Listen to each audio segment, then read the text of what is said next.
ಉಡಿಯ ನೇರಿಹ ಮಡದಿ ಜಟೆಗೆ ಹೊನ್ನೂರ ನದಿ ಜೋಡಿ ಕಂಗಳು ಶಾಂತವಿನ್ನೊಂದು ರೌದ್ರ. ಉಡಿಯ ನೇರಿಹ ಮಡದಿ ಜಟೆಗೆ ಹೊನ್ನೂರ ನದಿ ಜೋಡಿ ಕಂಗಳು ಶಾಂತವಿನ್ನೊಂದು ರೌದ್ರ. ಕೊರಳ ಹಾರವು ಹಾವು ನೀರ್ಗಲ್ಲ ಬೆಟ್ಟ ಮನೆ ಗಂಗೆ ತೊಟ್ಟವನೀತ ಕಾಯಲೆಮ್ಮ. ಕೊರಳ ಹಾರವು ಹಾವು ನೀರ್ಗಲ್ಲ ಬೆಟ್ಟ ಮನೆ ಗಂಗೆ ತೊಟ್ಟವನೀತ ಕಾಯಲೆಮ್ಮ. ಎರಡಿಲ್ಲದರಿವರಸ ಜಗಕ್ಕೆಲ್ಲ ಉಣಿಸಿದವ ಪೂರ್ಣೆ ನದಿ ಬಯಲಲ್ಲಿ ತಳೆದು ತನುವ.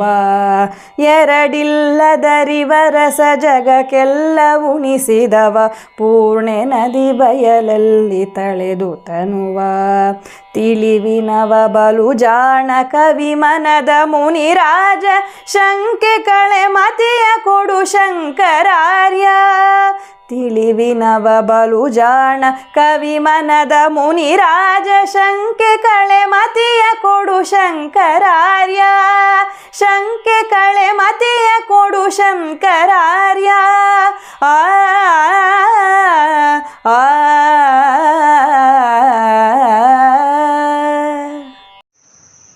ಕನ್ನಡ ರಾಜ್ಯೋತ್ಸವ ತಿಂಗಳು ಏನಿದೆಯೋ ಈ ತಿಂಗಳಿನಲ್ಲಿ ಎಲ್ರಿಗೂ ಕೂಡ ಹೃದಯಪೂರ್ವಕವಂಥ ಶುಭಾಶಯಗಳು. ನಾವೆಲ್ಲರೂ ಕೂಡ ಕನ್ನಡದ ರಾಜ್ಯೋತ್ಸವವನ್ನು ಯಾವುದೋ ಒಂದು ದಿನಕ್ಕೆ ಅಥವಾ ಮಾಸಕ್ಕೆ ಇಟ್ಕೊಳ್ಳದೆ ಪ್ರತಿನಿತ್ಯದ ಉತ್ಸವ, ಸಂತೋಷದ ಸಂಭ್ರಮ ಕನ್ನಡವನ್ನು ಬಳಸೋಕ್ಕೆ ಅಂತ ಇಟ್ಕೊಳ್ಬೇಕು. ಅದಕ್ಕೆ ಈ ಒಂದು ಉತ್ತಮವಾದಂತಹ ಮಾಧ್ಯಮ ನಡೀತಾ ಇರೋದು ತುಂಬ ಸಂತೋಷದ ವಿಷಯ. ಇವತ್ತು ಒಂದೆರಡು ಕನ್ನಡ ಪದ್ಯಗಳ ಬಗ್ಗೆ ಒಂದು ಚಿಂತನೆಯನ್ನು ಮಾಡೋಣ. ಈಗಾಗಲೇ ಅದರ ವಾಚನ ನಡೆದಿದೆ. ಉಡಿಯ ನೇರಿಹ ಮಡದಿ ಜಟೆಗೆ ಹೊನ್ನೂರ ನದಿ ಜೋಡಿ ಕಂಗಳು ಶಾಂತವಿನ್ನೊಂದು ರೌದ್ರ. ಈ ತರಹ ಆರಂಭ ಆಗುತ್ತೆ. ಉಡಿ ಅಂದರೆ ಮಡಿಲು ಅಂತ ಅರ್ಥ. ಶಿವನ ಮಡಿಲಲ್ಲಿ ಮಡದಿ ಇದ್ದಾಳೆ. ಯಾರು? ಪಾರ್ವತಿ. ಅಂದರೆ ತನ್ನ ಹೆಂಡತಿಯಾದ ಪಾರ್ವತಿಯನ್ನು ತೊಡೆ ಮೇಲೆ ಕೂರಿಸ್ಕೊಂಡ್ಬಿಟ್ಟಿದ್ದಾನೆ. ಅದಕ್ಕೆ ಅರ್ಧಾಂಗಿ ಅಂತ ಕರೆಯುವಂಥದ್ದು.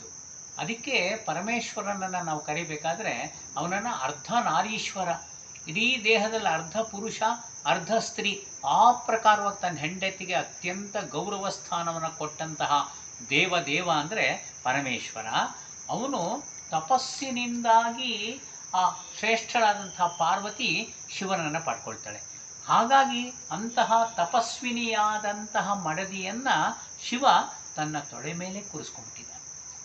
ಹಾಗಾಗಿ ಜೊತೆಗೆ ಅವನಿಗೆ ಇನ್ನೊಬ್ಬಳು ಮಡದಿ ಇದ್ದಾಳೆ. ಅವಳೇನೆ ಗಂಗೆ ನದಿ. ಜಟೆಗೆ ಹೊನ್ನೂರ ನದಿ. ಮಡಿಲಿಗೆ ಆ ಮಡದಿ ಗೌರಿ ಆದರೆ ಜಟೆಗೆ ಹೊನ್ನೂರ ನದಿ. ಹೊನ್ನು ಅಂದರೆ ಸಂಪತ್ತು ಅಂತ ಅರ್ಥ.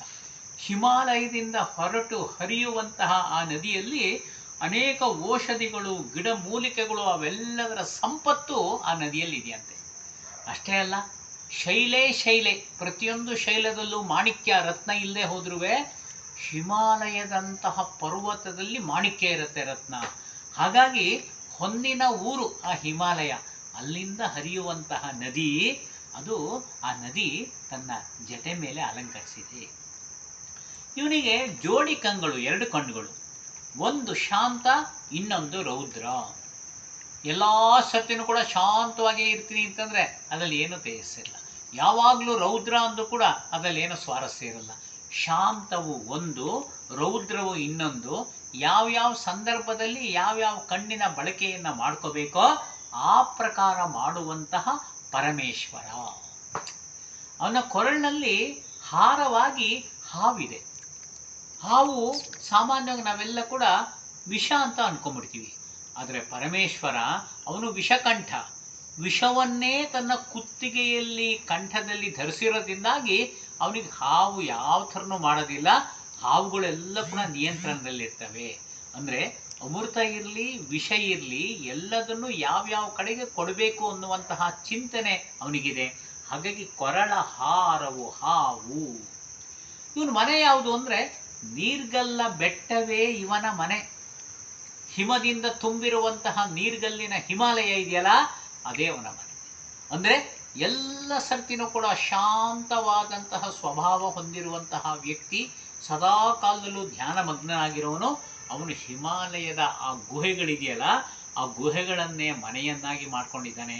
ಅಲ್ಲಿ ಹಿಮದ ನಿರಂತರವಾದಂತಹ ಸೋಸುವಿಕೆ ನಡೀತಾ ಇದೆ.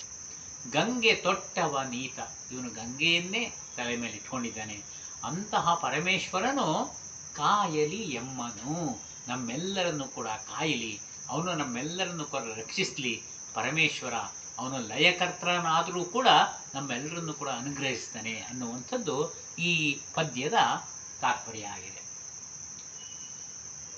ಮುಂದಿನ ಪದ್ಯ ಆದಿಶಂಕರಾಚಾರ್ಯರನ್ನ ಕುರಿತಂತೆ ಇದೆ. ಆದಿಶಂಕರಾಚಾರ್ಯರಿಗೆ ನನ್ನ ಪ್ರಣಾಮಗಳು ಅನ್ನುವಂಥ ತಾತ್ಪರ್ಯ. ಹಾಗಿದ್ಮೇಲೆ ಶಂಕರಾಚಾರ್ಯರು ಆಧುನಿಕ ಸನಾತನ ಭಾರತದ ಮಹಾ ಆಚಾರ್ಯ, ಜಗದ್ಗುರು. 8ನೇ ಶತಮಾನದಲ್ಲಿ ಪರಮೇಶ್ವರನ ಅಪರಾವತಾರವಾಗಿಯೇ ಅವರು ಅವತರಿಸಿದರು.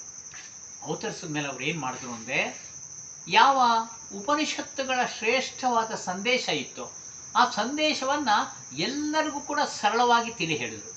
ಅವರ ಗುರಿ ಇದ್ದದ್ದು ಇಡೀ ಸಮಗ್ರ ಮಾನವ ಸಮೂಹ, ಮಾನವ ಸಮಾಜ. ಯಾವುದೇ ದೇಶದಲ್ಲಿ ಇವತ್ತು ನಾವು ಭೌಗೋಳಿಕವಾಗಿ ಇದು ಭಾರತ, ಇದು ಚೀನಾ, ಇದು ಅಮೇರಿಕ ಅಂತ ಹೇಳ್ತಾ ಇದ್ದೇವೆ.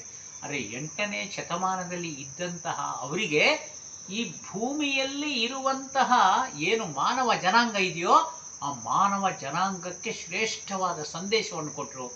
ಆ ಸಂದೇಶವನ್ನು ನಾವು ಉಪನಿಷತ್ನಲ್ಲಿ ಕಾಣ್ಬೋದು. ಉಪನಿಷತ್ನಲ್ಲಿ ಕಾಣುವಂತಹ ಸಂದೇಶ ಏನಪ್ಪ ಅಂದರೆ, ಎರಡಿಲ್ಲದರಿವ ರಸ, ಎರಡಲ್ಲದಂತಹ ರಸ ಅಂದರೆ ಅದ್ವಿತೀಯ, ಒಂದೇ. ಋಗ್ವೇದದ ಸೌರ ಸೂಕ್ತದಲ್ಲಿ ಹೇಳಾಗತ್ತೆ, ಏಕಂ ಸದ್ವಿಪ್ರಾಹ ಬಹುಧಾ ವದಂತಿ. ಸತ್ತತ್ವ ಒಂದೇ. ಚಿಂತನಶೀಲರೋದನ್ನ ಇಂದ್ರ, ಯಮ, ಮಾತರಿಶ್ವ ಇತ್ಯಾದಿ ಹೆಸರುಗಳನ್ನ ಕರೆದರು. ಬೇಲೂರಿನ ಶಿಲಾಶಾಸನದಲ್ಲಿ ಹೇಳ್ತಾ ಇದೆ, ಸೋಯಂವೋ ವಿದಧಾತು ವಾಂಛಿತ ಫಲಂ ತ್ರೈಲೋಕ್ಯನಾಥೋ ವಿಭು. ಅಥವಾ ಶ್ರೀ ಕೇಶವೇಶ ಸದಾ. ಅದಕ್ಕೆ ಮುಂಚೆ ಶೈವರು ಶಿವ ಎಂದು, ವೈಷ್ಣವರು ವಿಷ್ಣು ಎಂದು, ಮೀಮಾಂಸಕರು ಕರ್ಮ ಎಂದು, ಬೌದ್ಧರು ಬುದ್ಧ ಎಂದು ಯಾವ ಹೆಸರಿನ ಕರೆದರೂ ಕೂಡ ಅವೆಲ್ಲವೂ ತಲುಪುವಂಥದ್ದು ಒಬ್ಬ ದೇವನಿಗೆ. ಅದಕ್ಕೆ ಉಪನಿಷತ್ತುಗಳು ಹೇಳುತ್ತಾಗುತ್ತೆ, ದ್ವಿತೀಯಾದ್ವೈ ಭಯಂ ಭವತಿ, ನನಗಿಂತ ಭಿನ್ನವಾದ ಇನ್ನೊಂದು ಇದೆ ಅಂತ ಅಂದು ಕೂಡಲೇ ಅಲ್ಲಿಗೆ ಭಯ ಉಂಟಾಗತ್ತೆ. ಅದಕ್ಕೆ ಹಾಗಲ್ಲ, ಸ ಏಕಃ, ಅವನು ಒಬ್ಬನೇ ಇರುವಂಥದ್ದು. ಸ ಬ್ರಹ್ಮ ಸ ಸದಾಶಿವ ಅಂತ ಹೇಳ್ತಾರೆ. ಎರಡಿಲ್ಲದ ಒಂದು ಅರಿವು, ಅದ್ವಿತೀಯದ ಅರಿವು ಏನಿದೆಯೋ ಅದೇ ಒಂದು ವಿಶೇಷವಾದ ರಸ, ಅದು ಅಮೃತ ರಸ. ಅದು ಅದ್ವೈತದ ಅಮೃತ ರಸವನ್ನ ಜಗಕ್ಕೆಲ್ಲ ಉಣಿಸಿದವ. ಯಾರೋ ಒಂದು ಜಾತಿ, ಒಂದು ಸಮುದಾಯ, ಒಂದು ದೇಶದವ್ರಿಗೆಲ್ಲ, ಭೌಗೋಳಿಕವಾದಂತಹ ಇವತ್ತಿನ ಏನು ಸೀಮೆಗಳಿದೆಯೋ ಅದೆಲ್ಲವನ್ನೂ ಮೀರಿ ಇಡೀ ಮಾನವ ಸಮುದಾಯ ಒಂದು ಅಂತ ಇಟ್ಕೊಂಡು ಇಡೀ ಜಗಕ್ಕೆಲ್ಲ ಕೂಡ ಈ ರಸವನ್ನು ಉಣಿಸಿದವ ಆ ಶಂಕರಾರ್ಯ.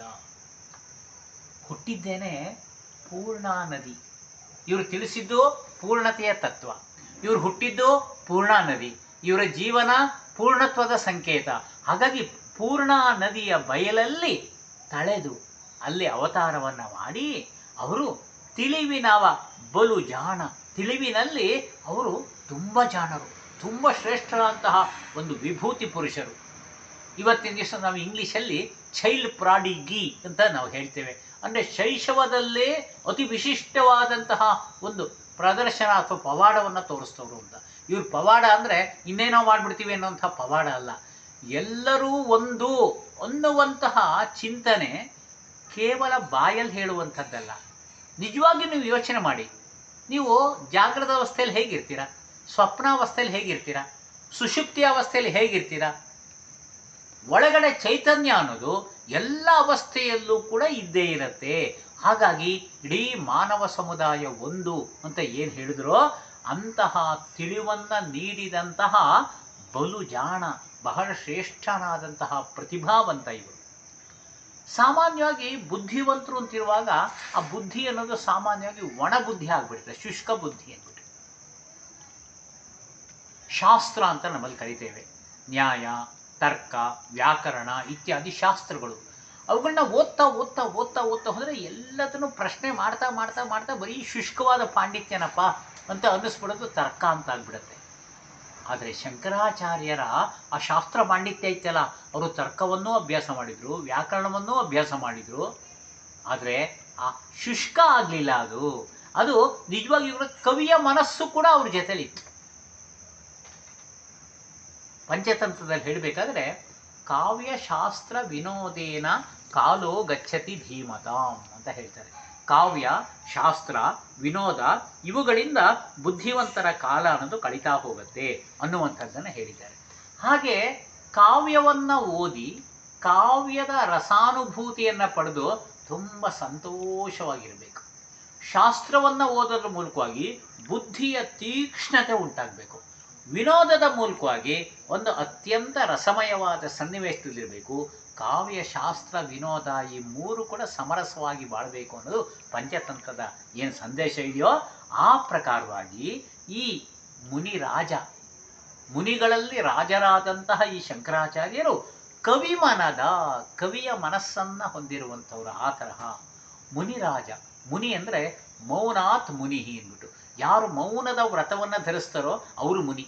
ಎಷ್ಟು ಬೇಕೋ ಅಷ್ಟನ್ನು ಮಾತ್ರ ಮಾತನಾಡುವಂಥವ್ರು. ಅವರು ಕಡಿಮೆ ಮಾತಾಡಿದ್ರೆ ಸಾಕು, ಅದ್ರ ಮೂಲಕ ಎಷ್ಟು ಚೆನ್ನಾಗಿ ಅರ್ಥವನ್ನು ಮಾಡಿಕೊಂಡು ಎದುರಿಗಿರುವಂಥವ್ರು ಅವರು ನಿಸ್ಸಂಶಯರಾಗ್ತಾರೆ. ದಕ್ಷಿಣಾಮೂರ್ತಿಯನ್ನು ವರ್ಣನೆ ಮಾಡಬೇಕಾದ್ರೆ ಅದೇ ಥರ ಹೇಳ್ತಾರೆ. ಚಿತ್ರಂ ವಟತರೋರ್ ಮೂಲೆ ವೃದ್ಧಾ ಶಿಷ್ಯಾ ಗುರುರ್ಯುವ ಗುರೋಸ್ತು ಮೌನ ವ್ಯಾಖ್ಯಾನಂ ಶಿಷ್ಯಾಸ್ತು ಚಿನ್ನ ಸಂಶಯ. ಯಾರು ತುಂಬಿದ ಜ್ಞಾನಿಗಳಿರ್ತಾರೋ, ತುಂಬಿದ ಕೊಡ ಅಂತ ಹೇಳ್ತೀವಲ್ಲ, ಅವರು ಶಬ್ದವನ್ನೇ ಮಾಡೋದಿಲ್ಲ, ಮೌನವಾಗಿರ್ತಾರೆ. ಅದ್ರ ಮೂಲಕನೇ ಇತರರ ಸಂಶಯಗಳನ್ನ ಪರಿಹರಿಸ್ತಾರೆ. ಹಾಗೆ ಈ ಮುನಿರಾಜ ಕವಿಮನದ ಮುನಿರಾಜ. ಶಂಕರಾಚಾರ್ಯರೇ, ನೀವು ನನಗೇನು ಮಾಡಬೇಕು?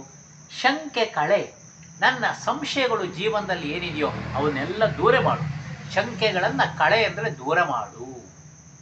ಮತಿಯ ಕೊಡು, ನನಗೆ ಸದ್ಬುದ್ಧಿ ಸನ್ಮತಿ ಅಂತ ಏನಿದೆಯೋ ಅದನ್ನು ಕೊಡು. ಓ ಶಂಕರಾರ್ಯ, ಶಂಕರ ಎಂಬಂತಹ ಶ್ರೇಷ್ಠ ಸಜ್ಜನ ಮುನಿಗಳೇ, ನಿಮಗೆ ನನ್ನ ಪ್ರಣಾಮಗಳು. ನಮಸ್ಕಾರ.